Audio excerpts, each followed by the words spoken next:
अभी हमने देखा ठंड के समय में लोग खूब कम्बल दान देते हैं। ठंड का समय आया, कम्बल दान दिया और कम्बल पे कम्बल दान दिया। लोग कहीं स्टेशन पे जाकर सुलह कौन पिना रहे, कहीं कहीं जाकर पिना रहे। ईमानदारी की बात बताएं आपको, जो जिसको असलियत में कम्बल की जरूरत होती है वहां तक तो कम्बल पहुंच ही नहीं पाता है, वहां तक कम्बल नहीं पहुंचता। क्योंकि जो कई लोग ऐसे हैं जो अच्छे कुल के हैं, अच्छे परिवार के हैं, पर दुनिया के आगे हाथ नहीं फैला सकते। उनको जरूरत पड़ती है, पहले उसको देखो जिसको जरूरत है। हमने कई कम्बल, इंदौर जैसी सिटी में जब ठंड में कथा थी, लोग कम्बल का दान दे रहे थे और कम्बल का दान दे एक कपड़ा का व्यापारी हमारे पास में आया और हमने पूछा आपके तुम्हारे खूब कम्बल बिक रहे होंगे। अरे गुरुजी कम्बल काय के बिक रहे हैं, ये भिखारियों को कम्बल दे के आते, भिखारी हमारे यहाँ 50 रुपए में बेच जाते हैं।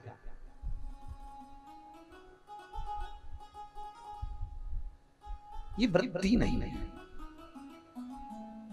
जगत गुरु शंकराचार्य जी अगर भिक्षा मांगने के लिए किसी के दरवाजे पर गए हैं, पहले होती थी भिक्षावृत्ति, तो कुछ मांगकर पाते थे और अपना जीवन निकालते थे। पर आज के जमाने में धन की महत्वता ज्यादा हो गई। क्यों? क्योंकि जो आप किसी भिखारी को रोटी दोगे ना, नहीं लेगा। किसी को सब्जी रोटी दे दो, वो आगे जाके नली में फेंक देगा, गाय को पटक जाएगा, नहीं लेगा। और उसको 10 रुपए दे दो तो खुश हो जाए, क्योंकि उसको तुम्हारे धन से मतलब है, उसको भिक्षावृत्ति से मतलब नहीं। भिक्षावृत्ति से मतलब अब जगत गुरु शंकराचार्य जी भिक्षा मांगने गए। माता भिक्षाम दे, माता भिक्षाम दे। जब जगत गुरु शंकराचार्य जी ने भिक्षा मांगी, अंदर से एक बूढ़ी माता ने अपनी बेटी को भेज दिया, जाओ जाकर कह दो हमारे घर में कुछ नहीं है। जगत गुरु शंकराचार्य जी, गुड़िया बेटा भिक्षा दे दीजिए। बाबा हमारे यहाँ नहीं है कुछ भी, घर में कोई भी नहीं है और ना भिक्षा है, आप एक काम करना बाद में आना, जाइए। जगत गुरु शंकराचार्य जी कहते हैं बेटा हम 3 घर से भिक्षा मांगते हैं, आप हमको कुछ दे दीजिए। बाबा कन्या अंदर गई, मम्मी से जाकर कहा माँ वो 3 घर से भिक्षा मांगता है, उसके पास में नहीं है, आप दे दीजिए। मैंने बोला ना, मना कर दे कि नहीं है, जा बोल दे, जा कह दे, फिर पहुंचो। बाबा हमारे यहाँ कुछ भी नहीं है, आप जाइए।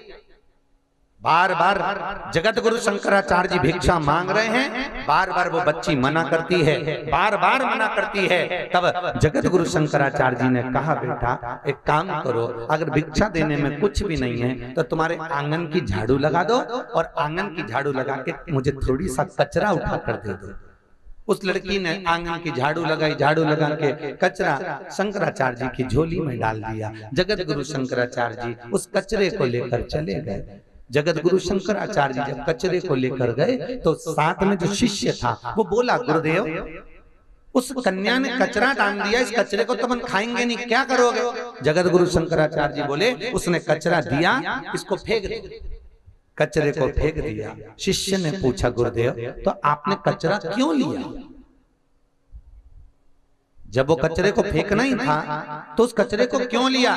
जगत गुरु शंकराचार्य जी कहते हैं सुनो, अगर वो बच्ची से मैं कुछ लेता नहीं, मम्मी ने उसकी आदत डाली थी कि कुछ नहीं है, ससुराल में जाएगी शादी कर कर तो रोज का एक ही नाटक करेगी, चाय की पत्ती नहीं है, शक्कर नहीं है, नमक नहीं है, ये नहीं है, वो नहीं है। तो कई कई बहुओं की आदत रहती है, वो रोज कहीं ना कहीं का रोना रोती रहती है, घी नहीं है, तेल नहीं है, शक्कर नहीं है, समझ लेना भिखारियों के घर से है। जगत गुरु शंकराचार्य जी ने कहा अगर आज इसकी आदत नहीं डली दान करने की तो ये ससुराल जाकर भी कभी दान नहीं कर पाएगी, इसलिए मैंने उससे कचरा लिया, पर लिया तो सही, ये तो पक्का कर दिया। और कचरे का दान जगत गुरु शंकराचार्य जी ने ले लिया, क्योंकि गुरु आपकी आदत डालते हैं कि दान करने की, पुण्य करने की, सत्कर्म करने की, भजन करने की, कीर्तन करने की, ये आपके ऊपर। दिशा टीवी पर प्रसारण संबंधी जानकारी के लिए संपर्क करें 9560797788 9560797722। 8130969977। धर्म संस्कार से जुड़ी अन्य जानकारी के लिए हमारे चैनल को सब्सक्राइब करना ना भूलें।